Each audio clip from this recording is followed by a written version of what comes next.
Segunda Epístola de Paulo à Igreja de Coríntios, no capítulo 4, versículo 16. Em nome de Jesus. O texto diz assim, olha: por isso, me ajuda, por isso não. Pelo contrário, mesmo que o nosso homem exterior, se, contudo, o nosso homem interior, de dia, porque o apóstolo Paulo dizia, da nossa leve e momentânea tribulação, produz para nós eterno peso de glória, acima de toda comparação, não atentando nós nas coisas que se veem, mas nas coisas que não, porque as que se veem são temporais e as que não se veem são eternas. Então vamos compreender aqui algumas coisas. O apóstolo Paulo, ele pega 30 anos de ministério e resolve colocá-la numa balança. Só que do outro lado da balança é o peso da glória de Deus. E quando ele faz isso, ele percebe uma coisa: que o peso da glória de Deus é infinitamente maior do que os seus 30 anos de ministério. Dê-me toda a tua atenção a partir de agora. E ele vai dizer que a nossa leve e momentânea tribulação produz para nós eterno peso de glória.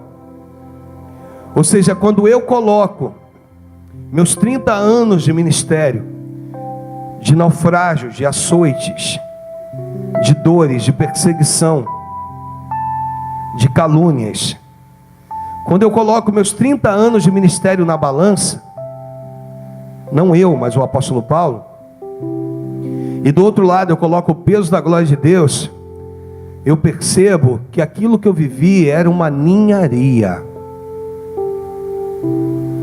Eu tenho dito que o problema, repita comigo, o problema não é a tribulação, e sim a produção. Tribulação que não produz não serve de nada. Tribulação que não te faz uma pessoa melhor não vale de nada. E eu tenho dito que quanto maior a tribulação, maior a consolação do Espírito Santo. Quanto maior a tua luta, maior é a forma que o Senhor se apresenta para a sua vida. Eu tenho dito que a quem muito é dado, muito também lhe será cobrado. A um o Senhor confia 5 talentos, a outro 2 e a outro 1. Quando o Senhor vem cobrar esses talentos, o Senhor cobra primeiro ao que ele deu 5, confiou 5.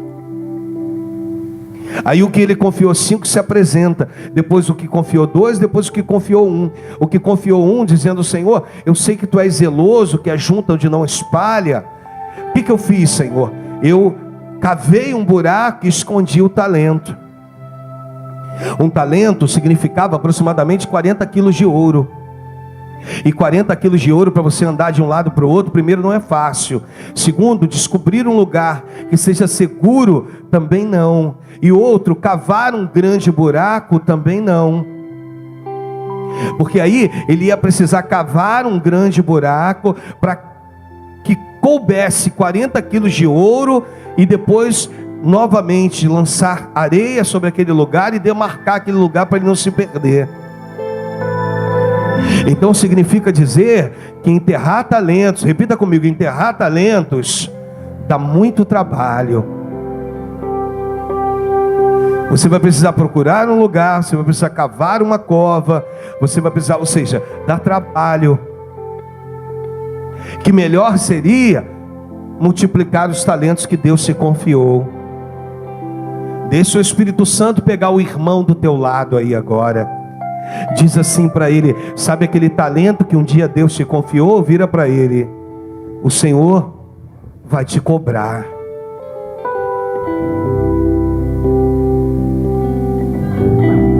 Se você for um multiplicador, você vai ouvir: bendito do meu Pai.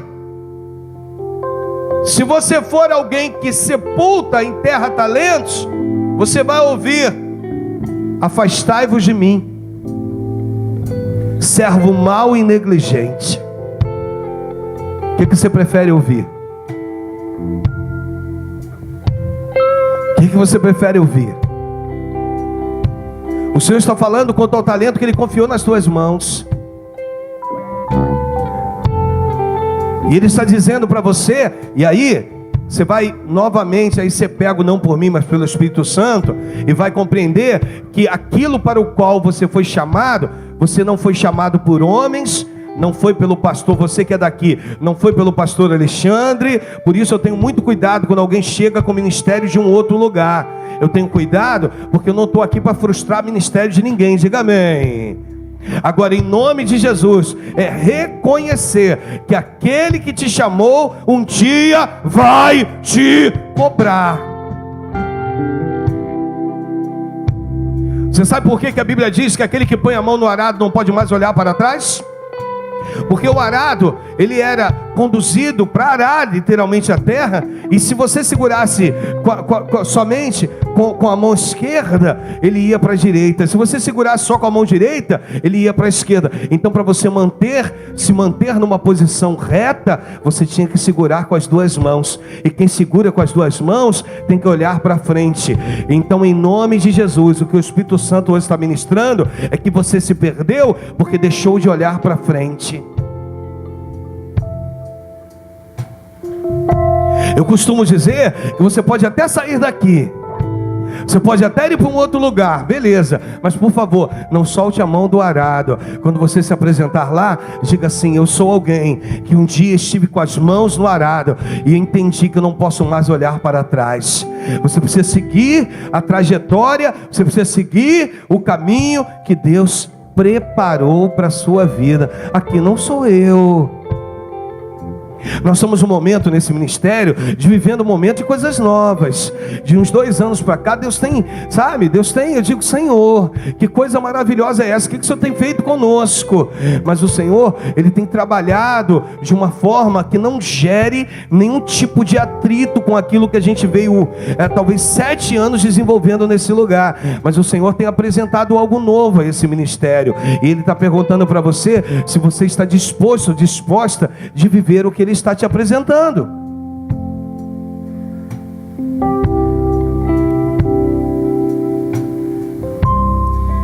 Não há um meio termo. Não há um meio termo. Aquele que te chamou para que você desenvolva. Você tem que entender o propósito e viver o processo. Mas, Senhor, o processo é doloroso, viva-o. E é interessante que na caminhada desse processo, Deus não vai te revelar os detalhes dele. O Senhor vai te revelar o fim. Ele vai te dizer que nele, em Cristo, você é mais que vencedor. Ele vira para José, e o que ele faz com José? Ele vai lá, pega José e dá o fim para José. Qual era o fim? Bem, os feixes dos irmãos inclinados para ele, o sol, a lua e 11 estrelas se rendendo a ele. O Senhor deu o fim, mas não deu o processo. Significa que na tua caminhada e na minha, há um processo a ser vivido. Há um processo que eu e você precisamos viver. Existe um Deus capaz de direcionar aquilo que é negativo em sua vida e transformar em plataforma de lançamento. Existem pessoas que realmente precisam viver algo novo em Cristo, mas para viver algo novo vão precisar entender que tem que deixar o velho. Imagina aí que você está agora nesse exato momento nas tuas mãos. Imagine você, vem cá, Tiago, por favor. Imagine que numa mão você tenha um presente que você até valorize, na outra um outro. E aí eu venho com o terceiro presente. Existem pessoas querendo segurar, reter. E Deus está dizendo, para que você receba o novo, primeiro você precisa largar o velho. Olha,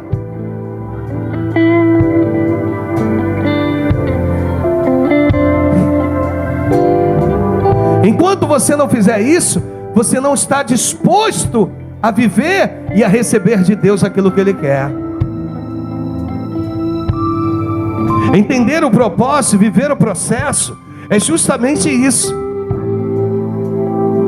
Hoje eu vim dizer aqui para vocês que Deus pode estar mudando o seu nível de entendimento do fogo para a água. E quando Ele muda o nível de entendimento, significa dizer que Ele tem coisas maiores. Daniel orava 3 vezes ao dia e não foi poupado da cova dos leões. Vira para essa pessoa do teu lado, lembra isso a ela. Se Deus não poupou Daniel, muitas das vezes não poupará você.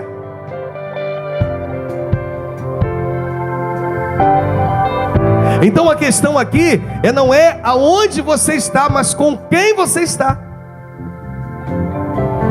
A questão aqui é que nós precisamos entender que o problema não é a tribulação, e sim a produção. A tribulação precisa te fazer uma pessoa mais madura, uma pessoa diferenciada. Não é qualquer coisa que te abate, não é qualquer coisa que te tira da igreja, não é qualquer coisa, sabe, que você esmurece. Por quê, pastor? Porque você cresceu.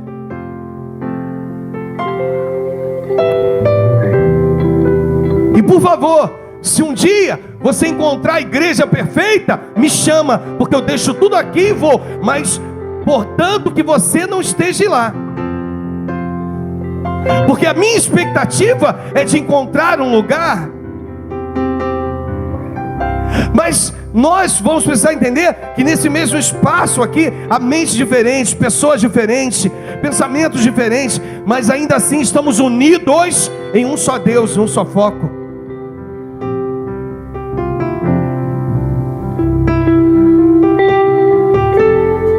Enquanto a gente não entende isso, a gente vive, sabe, a gente fica empurrando com a barriga.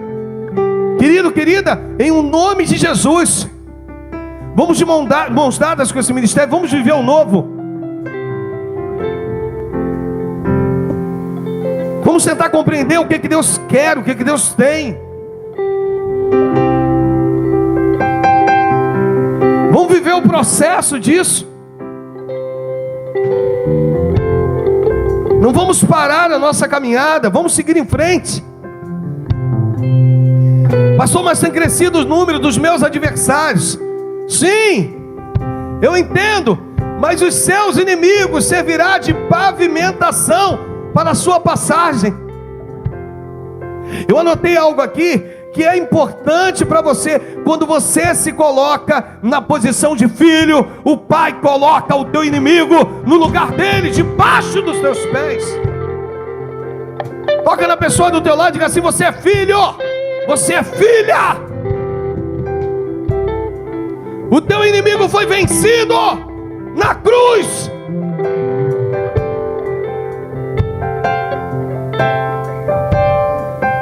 E nós precisamos compreender isso, amados. A nossa leve e momentânea tribulação, ela precisa produzir.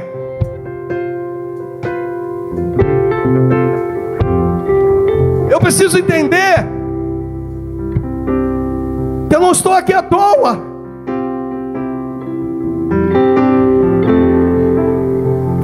Eu quero falar de um homem e voltar a falar de um homem chamado Elias. No segundo livro dos Reis, no capítulo 1, no versículo 9, esse texto fala de um homem que orava, e em média de 5 segundos ou menos, Deus respondia com fogo. Tu entende que intimidade é essa que esse homem tinha? Esse texto ele diz: então lhe enviou um rei, um capitão de 50 com seus 50 soldados, que subiram ao profeta, pois este estava sentado em cima do monte. E disse-lhe o capitão, homem de Deus. O rei disse: desce. Elias respondeu: porém Elias, porém, respondeu ao capitão de 50: se eu sou, me ajuda, se eu sou homem de Deus, desça fogo do céu e consuma a ti e aos teus. O que aconteceu? Em menos de 5 segundos o Senhor vai lá e responde com fogo. Consumiu os 50. Se tu acompanhar o texto, daqui a pouco o rei olha e diz assim: rapaz, o que houve? Os 50 não voltaram. O que está acontecendo? O que está acontecendo? Faz o seguinte, vai mais um capitão com outros 50. E ele repete a mesma frase. E Elias ora novamente, Deus derrama, repita comigo, Deus derrama fogo dos céus, consome os 50 e o seu capitão. Aí o rei resolve mandar um outro capitão com mais 50. Esse capitão, quando chega, que vê Elias sentado numa pedra, sobre uma pedra, esse capitão já chega dizendo: meu senhor, por favor, não ora não, eu tenho família, eu quero voltar para casa. E aí o Espírito Santo vira para Elias, o Senhor vira para ele e diz assim: Elias, agora tu desce, vai com ele. Então eu estou te falando de um homem que orava e em 5 segundos Deus respondia com fogo ou menos.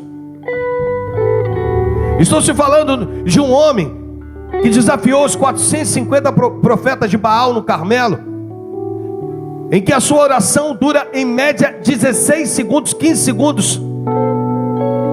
Ele prepara o altar e quando ele ora, alguns teólogos vão dizer que ele não termina a sua oração e Deus responde com fogo. Estou falando de um homem que entendia de fogo, mas que num determinado momento o Senhor vira para ele e diz: Elias, agora eu quero água. Senhor, o que é isso? Eu quero mudar o ciclo da sua vida. Senhor, o Senhor só me ensinou a lidar com fogo. É Elias, mas agora eu quero água. E o Senhor vai lá e muda a história. E o Senhor vai lá e muda as características. Eu venho aqui te dizer que Deus quer mudar características aqui hoje. De repente você estava na sua zona de conforto, você estava aí com o seu ministério, achando que o restante da sua vida Deus ia lhe dar, ia tratar, ia fazer conforme tudo aquilo que você aprendeu. Mas o Senhor está te tirando da sua zona de conforto e está dizendo: agora eu quero água. Eu quero te tirar do nível do fogo e te levar para o nível da água. É como se Elias dissesse: Senhor, de fogo eu entendo, de água não. Sabe, amados, a gente vai entender que Elias não entendia de água, mas entendia de sinais. E a Bíblia diz que ele coloca a sua cabeça sobre os seus joelhos em posição fetal, estão numa expectativa de Deus. Senhor, agora eu preciso que o Senhor gere isso aqui.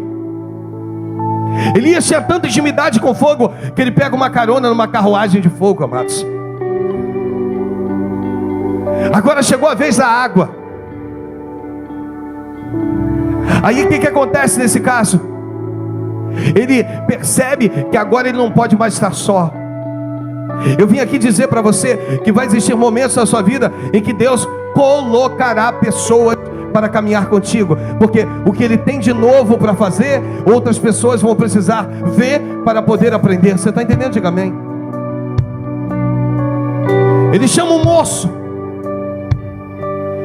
ele vira para o moço e diz: olha, rapaz, Deus quer que eu ore para chover. Eu não entendo de água, eu entendo de fogo, mas eu entendo de oração. Você vai fazer o seguinte: você vai subir lá no alto, tá vendo? E você vai olhar e ver se você consegue olhar para os céus e ver algum sinal. E Elias ora a primeira vez. Você imagina um camarada que estava acostumado a orar 5 segundos, 15 segundos e Deus derramar fogo. Agora Elias ora a primeira vez, o moço desce e diz: meu senhor, não vi nada. Ele vira para o rapaz e diz: sobe de novo. Deus está dizendo: entenda o propósito e viva o processo. Agora o Senhor está aumentando a capacidade de Elias de orar. Por quê, pastor? Porque uma outra geração ia acontecer a partir de Elias. Deus está dizendo: Deus não te colocou nessa terra à toa. Deus não te chamou aqui à toa. Você não veio a esse culto à toa. Você veio aqui porque há um propósito de Deus pré-estabelecido nos céus. Então para de dificultar. Para de achar que as coisas vão ser do seu jeito. Para de tentar delinear. Para de tentar descrever uma história, quando na verdade a história é escrita pelo Criador. O Senhor está mudando aqui pessoas do fogo para a água.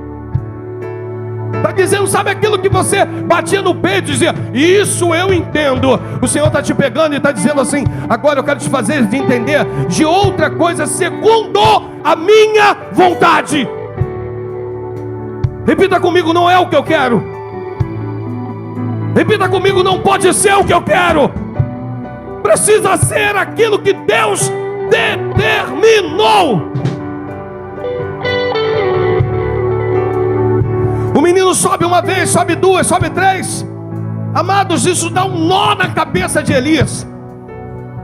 Eu vim aqui hoje dizer que Deus quer dar um nó na tua cabeça, para te mostrar que não é da maneira que você entende, é da maneira que Ele quer. Deus está pegando pessoas com anos de ministério, com anos de crente, está te chamando no cantinho dizendo assim: vem cá, vem. Eu quero que você aprenda aqui algumas coisas, tudo de novo.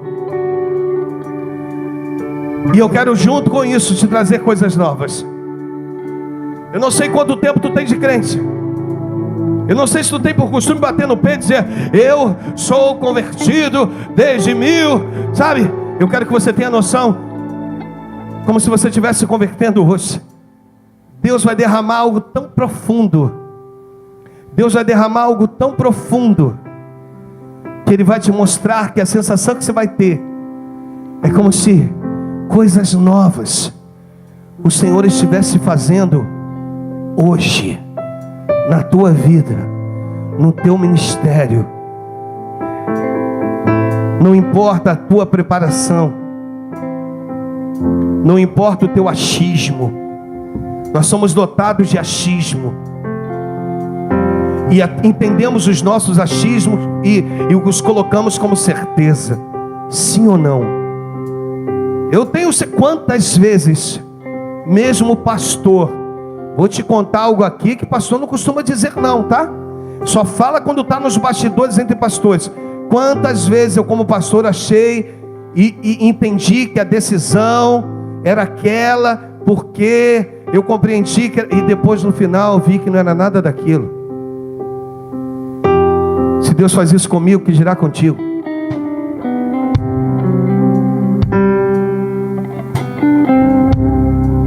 O cara entendia de fogo.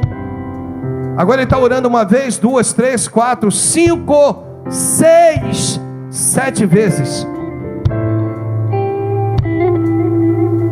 Na 7ª vez, o seu moço vem e diz: meu senhor, eu olhei para o alto, eu vi uma nuvem do tamanho da palma da mão do homem.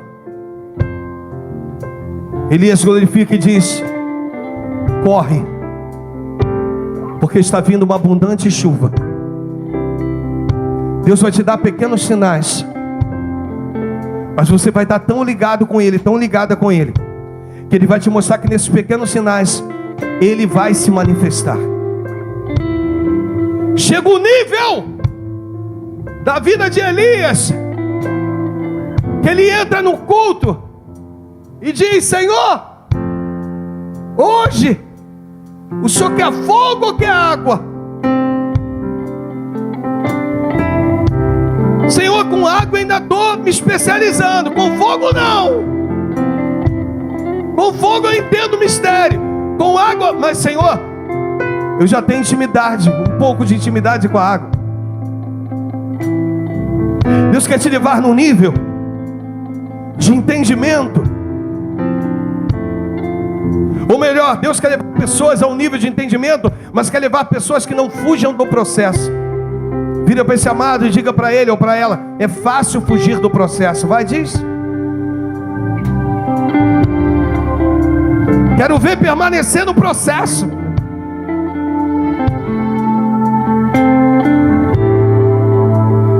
De cabeça erguida, sem reclamar, sem murmurar, entendendo que existe um Deus que te justifica. Tu não abre a tua boca, mas tem um Deus que peleja por ti, entende? Vira para essa pessoa e diga assim: entende o propósito? Para poder viver o processo. Aí nesse processo, a Bíblia diz que agora esse camarada que entendia de água, no segundo livro dos Reis, no capítulo 2, versículo 1, Elias, na escola de profeta, ele chega e conta a forma que ele seria levado. Olha só, segundo Reis, capítulo 2, versículo 1. Quando estava o Senhor para tomar Elias ao céu por um redemoinho, Elias partiu para Gigal, na companhia de Eliseu. Pega no teu espírito agora isso aí. Deus, Ele não quer te ensinar a trabalhar com fogo e com a água à toa ou em vão. O Senhor, Ele manda te dizer, deixa eu falar com os papais aqui, que há uma geração depois da tua, e que aquilo que você deixar como ensinamento vai valer na vida deles. Ou seja, a tua dor agora vai se transformar em alívio para eles depois. Continue. E na escola de profetas todos entendem que Elias seria levado no redemoinho. E para onde quer que Elias fosse, os profetas, os 50 profetas, eles iam atrás escondido. Por algumas vezes Elias vira para o moço e diz assim, que é Eliseu, e diz assim: Eliseu, rapaz, eu vou para Jericó, fica aqui. Eliseu vira e diz: tão certo como vive o Senhor, que eu não me apartarei de ti. Quando você é um bom pai, é uma boa mãe, seus filhos têm prazer em estar do teu lado. Pega no teu espírito aí. Pastor, o senhor está dizendo o quê? Para Eliseu, Elias se tornou um pai, um líder.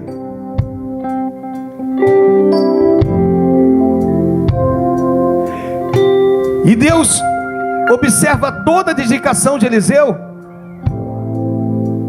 que no capítulo 2, no versículo 9, o Senhor permite que Elias vire para Eliseu e diga o que o texto diz. Olha, havendo eles passado, Elias disse a Eliseu: pede-me, pede-me o que queres que eu... Elias não esperava a resposta de Eliseu, que fosse aquela. O texto diz, Eliseu olha nos olhos do seu pai espiritual e diz: peço-te que haja porção dobrada do teu espírito sobre a minha vida.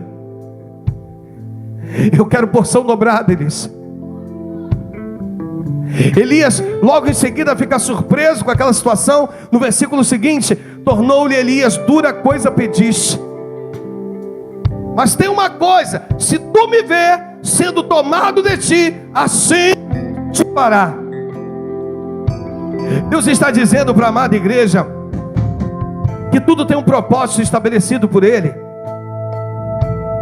E eu volto, Tem coisas que eu vou repetir aqui, amados, mas é para o seu bem. Papai, mamãe, se posicione, porque seus filhos estão esperando o seu posicionamento para que possam trilhar. Existem coisas que você pode poupá-los.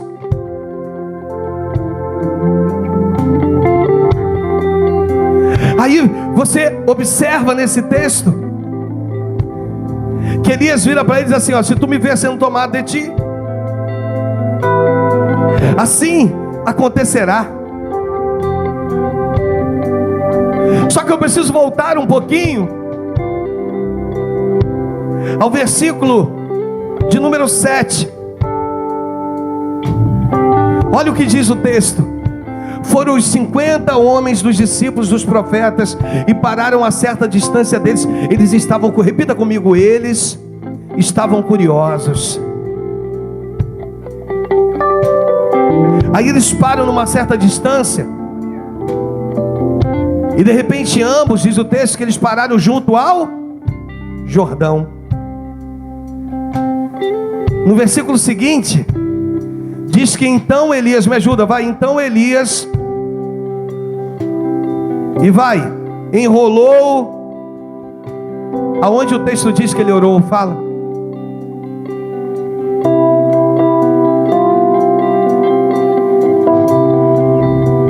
Deus vai te levar numa dimensão tão grande com Ele, que Ele vai entender o intuito e o desejo do teu coração, antes de você precisar pronunciar com a tua boca. O homem que levava 5 segundos, 15 segundos para orar, e Deus enviava fogo, orou 7 vezes e Deus enviou água. Agora se deparou com as águas do Jordão, não faz nenhum tipo de oração, pega o seu manto, enrola e pá, fere o Jordão, e o Jordão se abre. Vai existir um momento na tua vida em que Deus se manifestará dessa maneira. Você está entendendo? Diga amém. Deus está dizendo para você, haverá um momento, repita, fala com a pessoa do teu lado, haverá um momento na sua vida em que Deus vai entender o que tu pensa, pois Ele te conhece antes das palavras chegarem à tua boca, e Ele vai produzir milagres através da tua vida.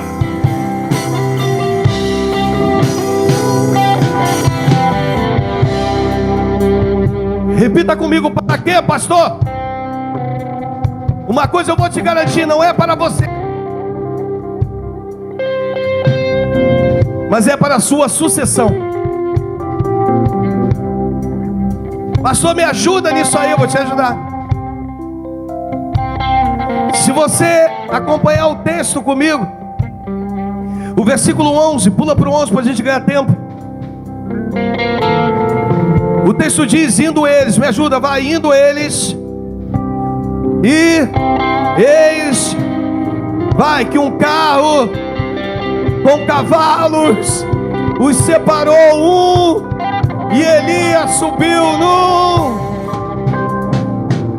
O cara tinha tanta intimidade com fogo que pega carona no redemoinho de fogo, mas com carros de fogo. Mas o problema agora não é o fogo, é a água. Porque com o fogo ele dominava, mas com a água não. Mas agora ele domina o fogo e a água. Repita comigo agora. Elias domina o fogo e a água. Aí o texto tira, no texto seguinte diz, o que vendo Eliseu, me ajuda, o que vendo Eliseu clamou, meu pai, carro de Jael e seus cavaleiros, e nunca mais o viu. Tomando as suas vestes, rasgou em 2 partes, não é isso? Então levantou o manto que Elias lhe deixara cair, e voltando-se, se deparou novamente com o Jordão. Amado, pelo amor de Deus, amada, pelo amor de Deus, não saia daqui sem entender isso. O primeiro milagre de Eliseu, que fez um número dobrado de milagres de Elias, o seu antecessor, é com as águas. O primeiro milagre do cara é com água. Então Elias dominava o fogo, aprendeu a lidar com a água, mas permite que a sua sucessão já comece o primeiro milagre com aquilo que ele não dominava e passou a dominar. Você está entendendo? Diga amém. Está com o seu amado, com a sua amada aí? Está com alguém representando a sua família? Diga para ela: nós vamos até o fim, porque os nossos filhos, as nossas futuras gerações, elas serão impactadas por aquilo que nós faremos aqui.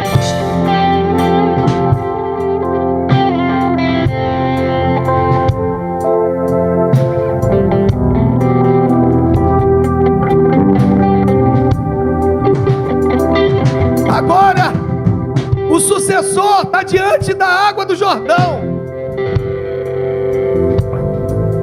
Vamos tentar entender a cabeça de Eliseu, Valdir. E agora? Porque uma coisa é Elias, outra coisa sou eu. Senhor, eu não cheguei no nível ainda de Elias de só tocar. Eu não sei como é que vai ser, mas eu preciso passar esse Jordão. Deus está virando para você, dizendo: atravesse o Jordão, vai. Atravesse o Jordão, vai. Vai eu, atravessarei o meu Jordão. Vai. Uau!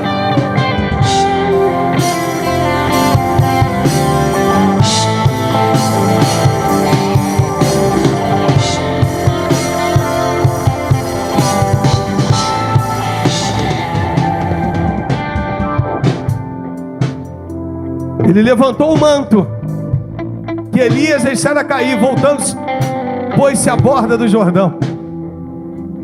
Aqui, amados, passa um filme na cabeça do cara. E do outro lado, quem está? Os 50 profetas da escola de profetas. Homens, alguns mais preparados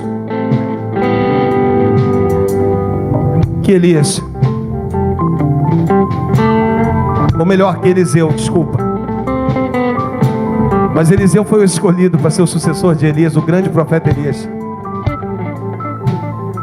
Elias promove a restauração, Eliseu agora promove a consolidação. E para promover consolidação, amados, tem que ter intimidade com a água. Afinal de contas, para consolidar, nós temos que entender o próprio Jesus dizendo que quem crer e for batizado, agora é a água, a tipificação do próprio Cristo.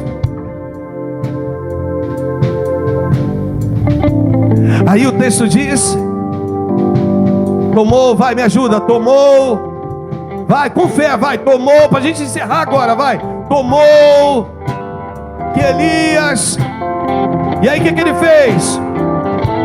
E disse: onde está o Senhor, o Deus de Elias? Quando ele feriu, o que aconteceu com as águas? Elas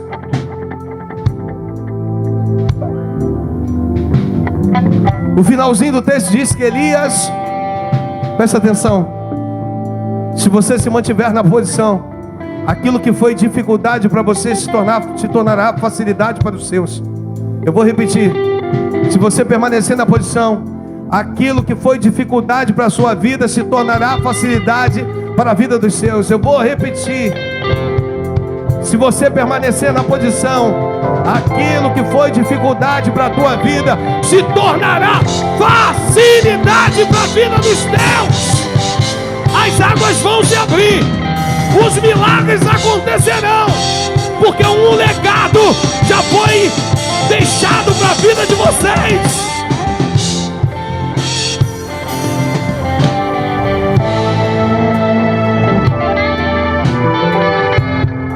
Essa santa ceia pode vir os trabalhadores. Ela é uma santa ceia especial. Toda ceia nós relembramos a morte de Cristo, o seu sacrifício e a sua ressurreição. Mas nós falamos de uma nova aliança. Hoje eu quero falar com você que estava pensando em chutar o pau da barraca. Hoje eu quero falar para você que estava pensando em desistir de tudo. Hoje eu quero falar para você que eu quero te fazer pensar um pouquinho nesse mistério, nesse manto. Como assim, pastor Alexandre? Pensar, bem, quantos têm filhos aqui? Levanta a mão, quantos? Papais e mamães. Pastor, o senhor jogou agora um peso consistente sobre os meus ombros. Você formará o futuro deles em Cristo.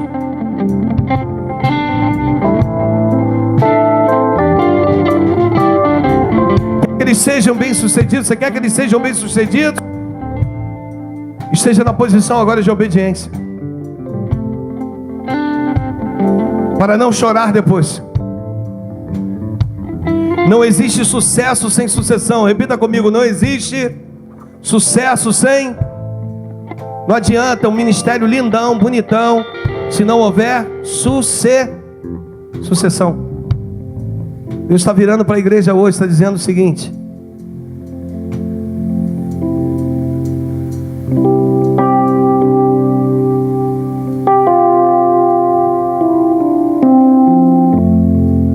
existia uma necessidade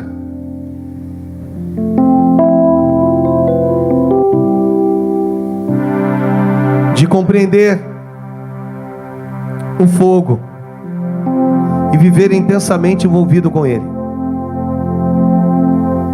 Só que aprove a Deus, num determinado momento, dizer: agora eu quero água. Eu já sei que tudo que Deus tinha que falar, Ele já falou. O Senhor está dizendo assim: não murmure, não reclame. Se você está sentindo algumas pressões, essas pressões são as pressões que mudará a sua forma de pensar e de agir em Cristo. O Senhor está mudando o teu nível.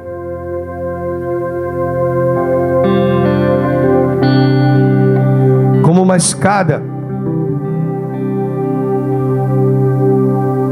caracol, onde você vai ter a impressão de estar no mesmo lugar, só que o Senhor vai te levar num nível mais elevado.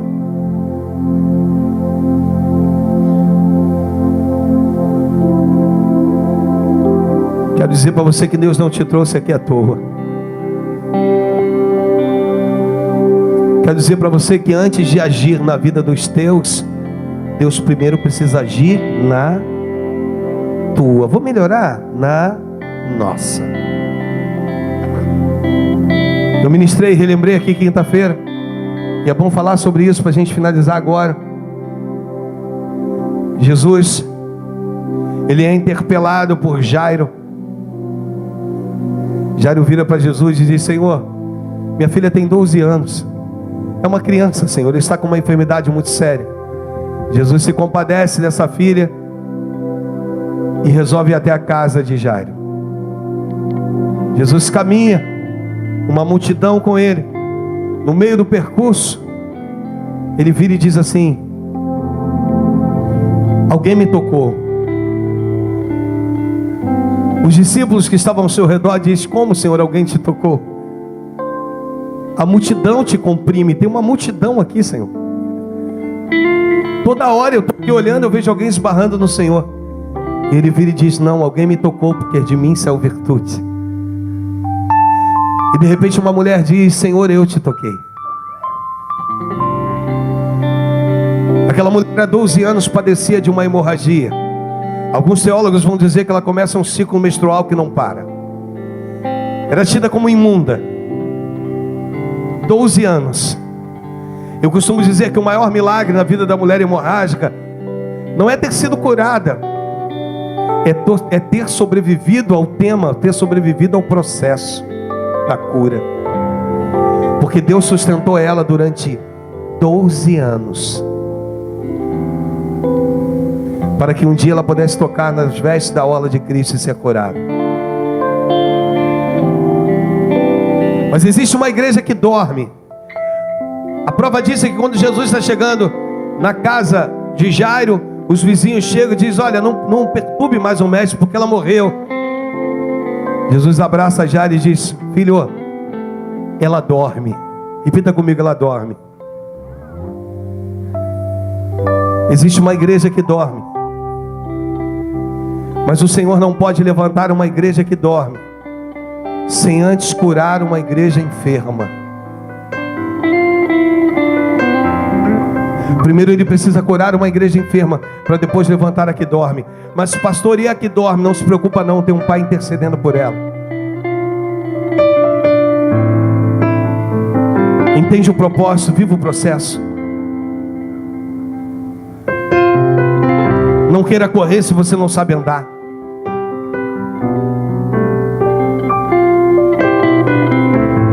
Compreenda que Deus precisa primeiro tratar essa igreja que dorme, para depois manifestar poder e levantar, ou melhor, tratar primeiro a igreja que está ferida, a igreja enferma, para depois poder tratar e manifestar poder e levantar a igreja que dorme. Repita comigo: meu Deus nunca, com mais fé, o meu Deus nunca levantará uma igreja sem antes curar uma outra. Eu vou te explicar em miúdos o que é isso. Deus não vai nunca agir na vida dos teus sem primeiro agir na tua vida. Entenda o propósito e viva o processo. A melhor maneira de viver o processo é de boca fechada.